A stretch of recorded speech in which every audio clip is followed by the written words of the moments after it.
সুপ্রিয় শিক্ষার্থীরা, আজকে আমরা ত্রিকোণমিতির মূলত ত্রিকোণমিতি যেটা নিয়ে আলোচনা করা হয়, সমকোণী ত্রিভুজ নিয়ে।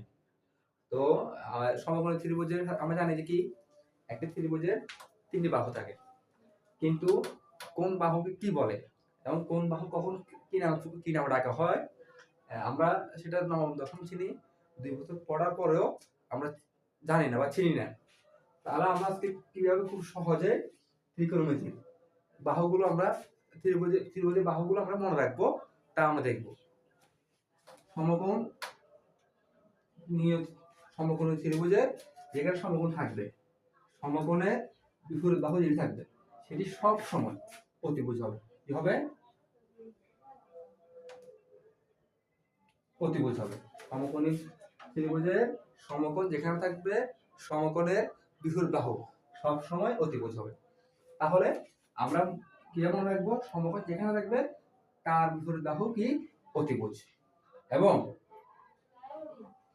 ত্রিভুজে যেখানে থিটা কোণ থাকবে, থিটা যদি এখানে থাকে, থিটার বিপরীত বাহু যেটা আছে, থিটার বিপরীত বাহু কোনটা?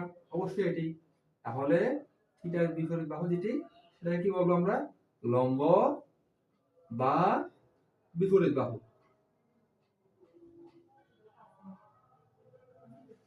থিটা কোণ যেখানে থাকবে তার বিপরীত বাহু কি?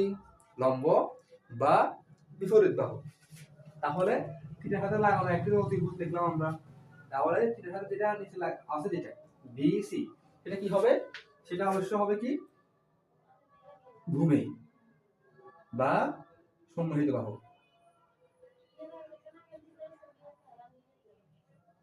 ধরো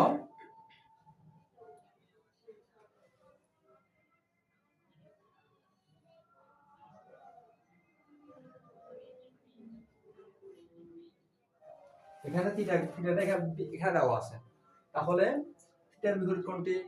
অবশ্যই এটি।